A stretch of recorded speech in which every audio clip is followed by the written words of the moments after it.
on the lens. Hi, my name is Chet Schwartz. I am a retired lawyer.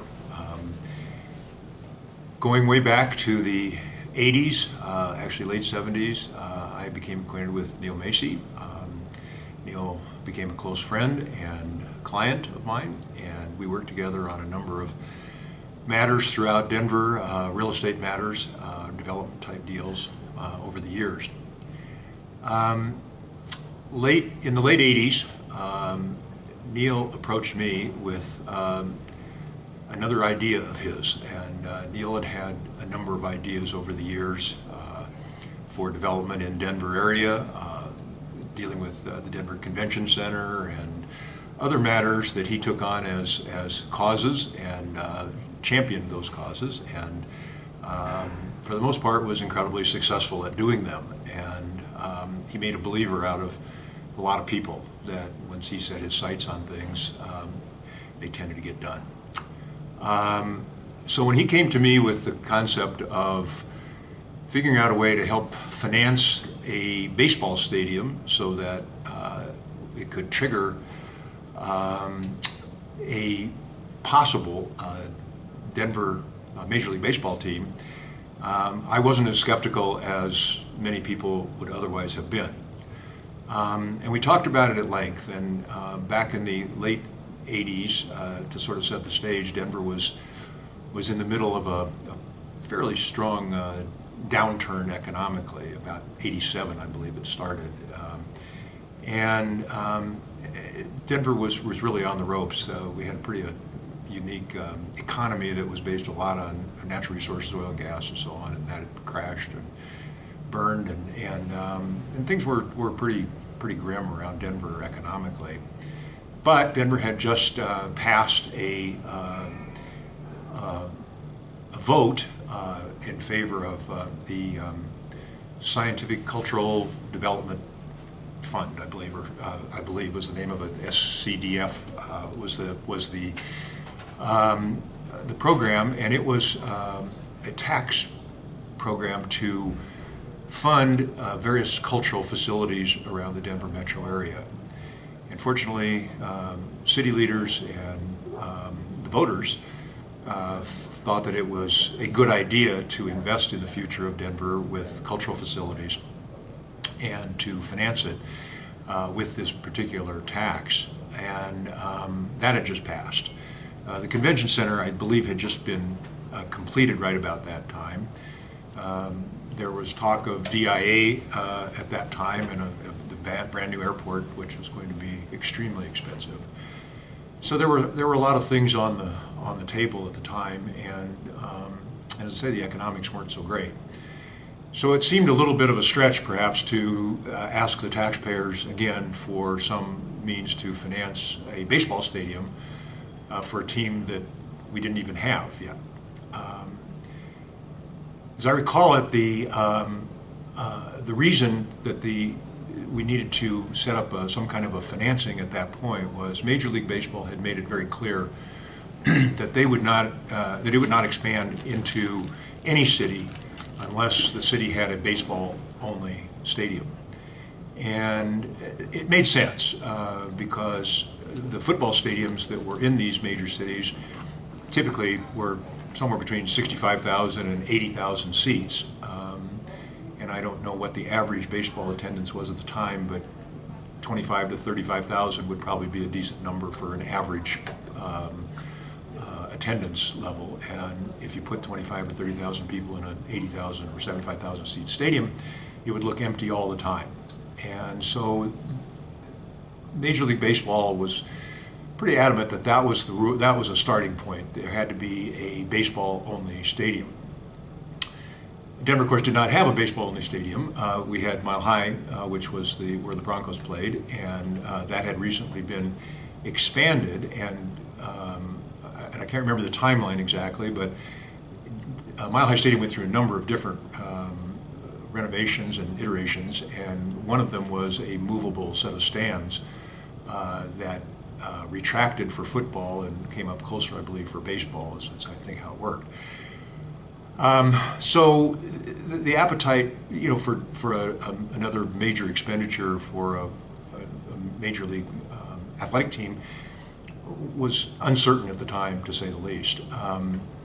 But Neil was convinced that it could happen, and if the right financing mechanism were put together, then it would be the kind of proposal that the voters would look upon with favor.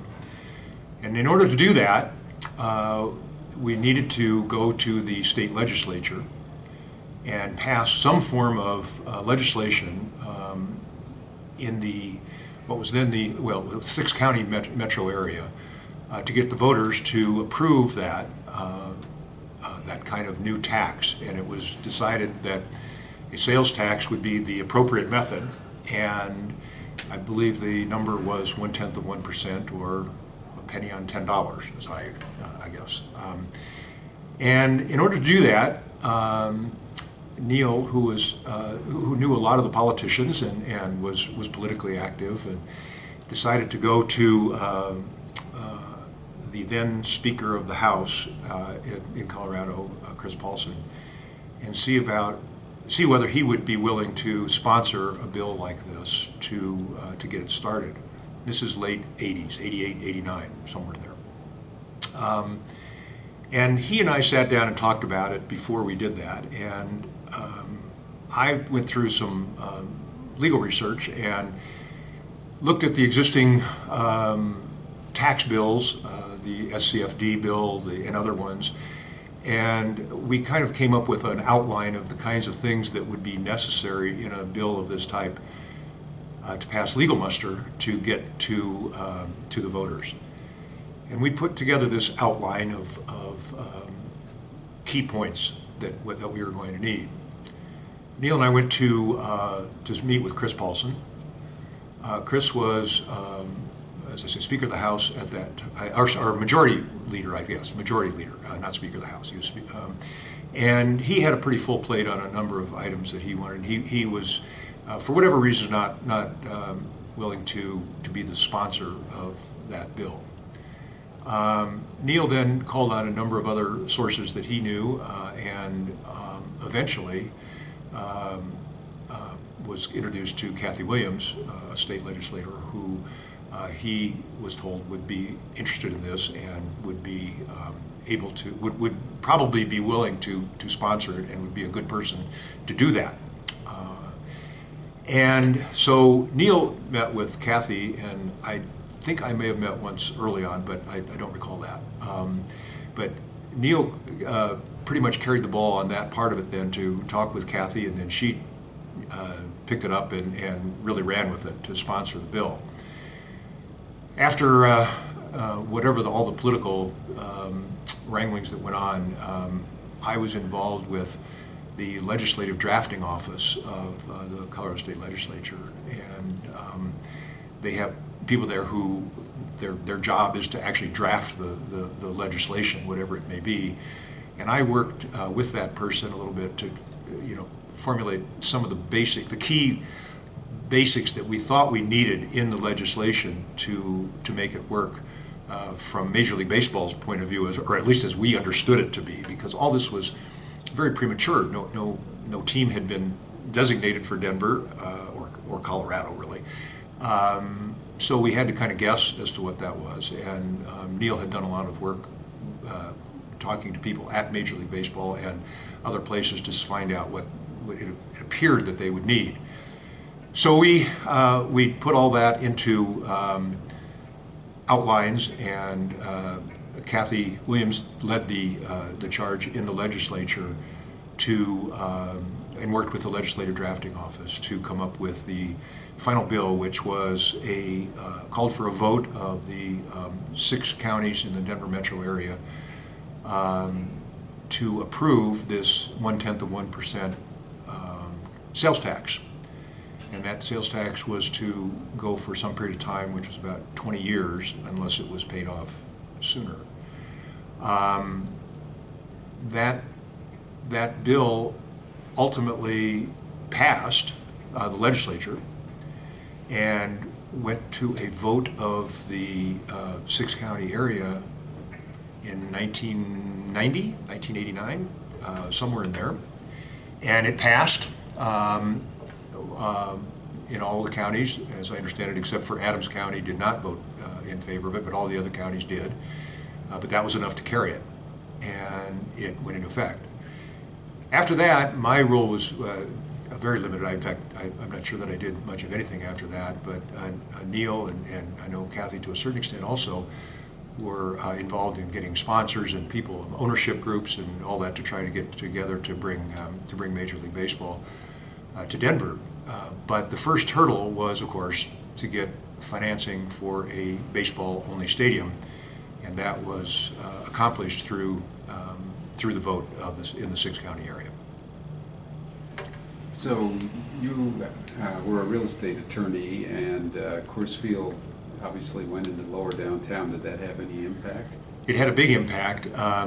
We at the time, it's when you look at Lodo today, it's hard to even imagine that 25, 30 years ago what it looked like then. It was pretty run down, and there was very, very little economic activity there at that time.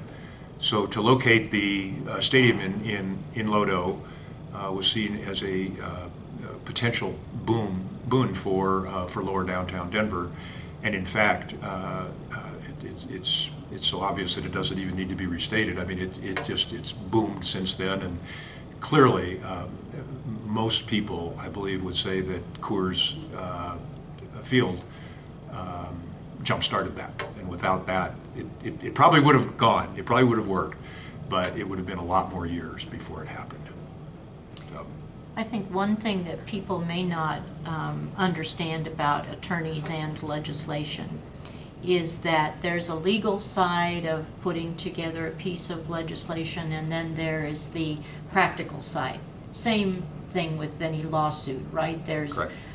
What is the letter of the law, and then what is going to work or what is practical. Right. And I think this is where this effort was very lucky to have you as an attorney, because I'm sure that Sharon Eubanks brought a lot of knowledge of Colorado statutes and structure and those kinds of things. But you and Neil bringing together the practicality of what was happening in Denver, what needed to happen with Major League Baseball. Well, that's nice of you to say. That really, honestly, I'm not just saying this, but it was really more Neil than me, because he knew how the politics worked very well, and his vision was for the Lodo area to be the center, just like he really believed in where the convention center should be, and had a very good and practical view of how that all should work.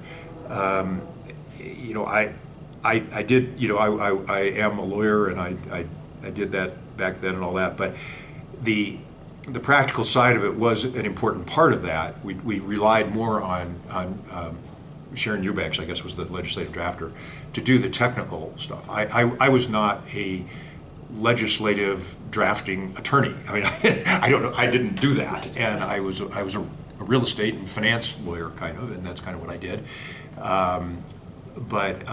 So we did look at it, from a practical point to a certain extent.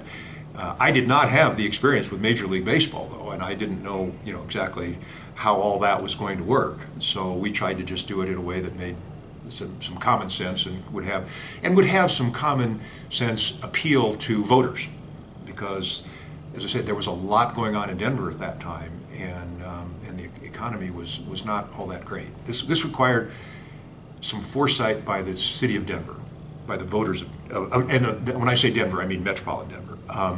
It required foresight by the voters of the metropolitan area, because it was not a good time. And I think what many people realize today, and have realized over time, is that the time to make the big investments in the future are often at those times when it's at the worst, because prices are lower. It's easier sometimes to get things done when things are bad.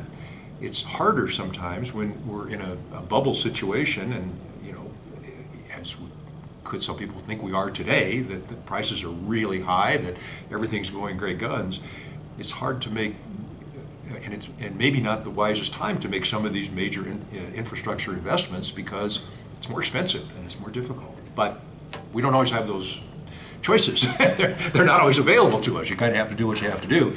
And at that time, Denver clearly was in a slump. There's no argument about that. And I think it took great foresight on behalf of all the people who were involved in this to look to make that kind of investment at that time. Just like at the airport too. You know, that airport was, you know, things weren't that great for an airport either, but people were moving in that direction and trying to say, this is what kind of investment that needs to be made to make Denver grow. And I don't think anybody would argue that that airport hasn't been a significant factor in Denver's success over the last 20 years. I mean, it's pretty obvious, I think. And likewise, Coors Field clearly was a huge catalyst for growth in the Lodo area. Huge. Yeah. Well, one of the bigger influencers, when Neil came to me and asked about sponsoring the bill, was a outline draft that you and he had prepared. And I can tell you that the points were very cogent and succinct, making not only a good platform for what needed to be in the legislation, but a good sales pitch as to why it would be good for the area. And I know that that particular document that the two of you put together was shared with the Metro Denver Chamber and a lot of economic development groups. So I'm glad to hear that. I'm very glad to hear that. You know, we worked hard on all that. It was an exciting thing to be part of, to be very honest with you. It was something that, you know, I wasn't used to being part of that. That wasn't what I did. And to think that we could have had some role in, well, Neil had a huge role, obviously, and that I could have had some bit role in helping to make this all happen was a very exciting thing and very fulfilling thing, frankly, for us. So I'm thrilled that it played a part. That's good to hear. So. Well, Neil and I have often said this is a relay race, and that, you know, each person did their piece, and when they handed the baton off to the next person. And I can say that I'm very thankful for the baton that I was handed by you and Neil. Well, I'm glad that worked out that way, and I'm glad I didn't drop that baton, which I've been known to do. Okay. That's great. Thank you, Chet. Thank you.